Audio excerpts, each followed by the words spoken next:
ግራዝማች ተስፋዬ አብርሃ ከ1911 እስከ 1982 ዓ.ም የትግርኛ ጋዜጠኝነትን አሻራ ያኖሩ። ግራዝማች ተስፋዬ አብርሃ ከአባታቸው አቶ አብርሃ በራሂ ከእናታቸው ወይዘሮ ጨረቃ ሀብተ ጽዮን በ1911 ዓ.ም በሐማሴን አውራጃ በተክለ አገባ ልዩ ስሙ ጻዘጋ መንደር ተወለዱ። የትምህርት ደረጃ በጥንት ስርዓት የሚሰጥ የነበረው የትምህርት ስርዓት ከቤተክርስቲያን የቆሎ ትምህርት ቤት ገብተው ተምረዋል። በዚያን ጊዜ ለአበሾች በጣሊያን ወራሪ መንግስት ይሰጥ የነበረው የትምህርት ደረጃ እስከ 4ኛ ክፍል ብቻ ነበረ።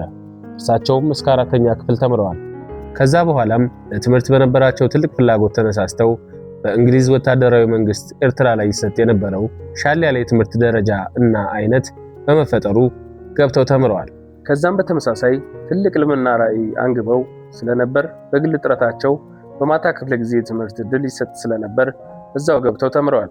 በዚህም ለ3 ዓመት የህግ ትምህርት ተማሩ። በማስከተልም ለ3 ዓመት በንግድ የትምህርት ዘርፍ ላይ ተምረዋል። በስራ ዓለም ደግሞ ከ1938 እስከ 1948 ዓ.ም ለድፍን 10 ዓመት በቅድስተ ማርያም ትምህርት ቤት አስተምረዋል። ከህዳር 14 ቀን 1948 ዓ.ም በህዝብ ግንኙነት ተቋም ፐብሊክ ሪሌሽን የተባለው የመንግስት መስሪያ ቤት ወይም ዘመን በተባለው በትግርኛ ቋንቋ የሚዘጋጀው ጋዜጣ ላይ እንደ ምክትል አዘጋጅ ለ7 ዓመታት ሙያዊ አገልግሎት ሰጥተዋል።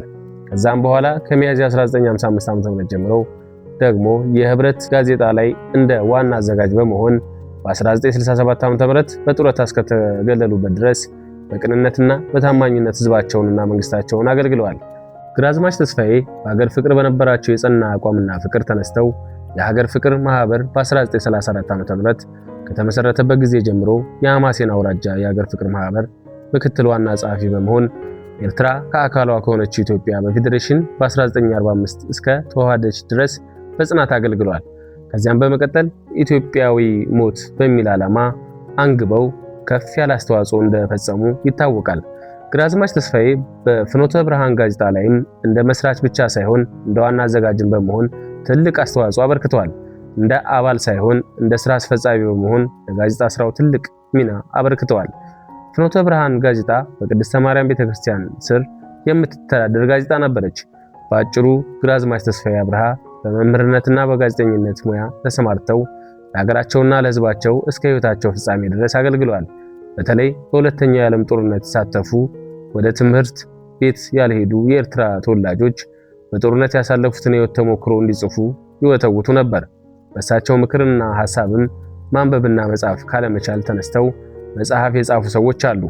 ሌላም በባህልና ቋንቋ በነበራቸው ቅናና የካበተ ልምድ ለደራሲያንና ጸሐፊያን በሙያቸው አስተዋጽኦ ያደረጉ እንደነበር ከ32 ዓመት በፊት የታተሙትን መጽሐፎች መመልከት ይቻላል።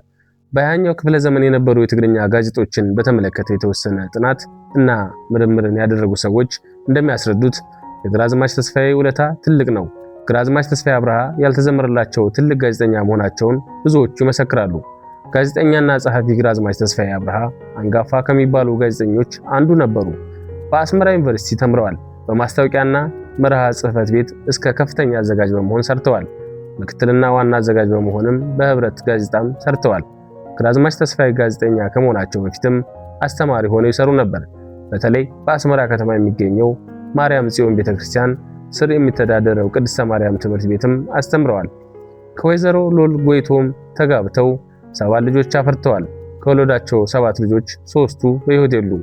ሌሎቹም እናታቸው ግን በሕይወት እንዳሉ በ2022 ያደረግነው ጥረት ያስረዳል። ታመው በ1982 ዓ.ም አስመራ ከተማ እንደሞቱም በትውልድ ሀገራቸው በሰራይ አውራጃ በድባሯ ወረዳ በሚገኘው አዲገዳ በሚባል መንደር ተቀብረዋል።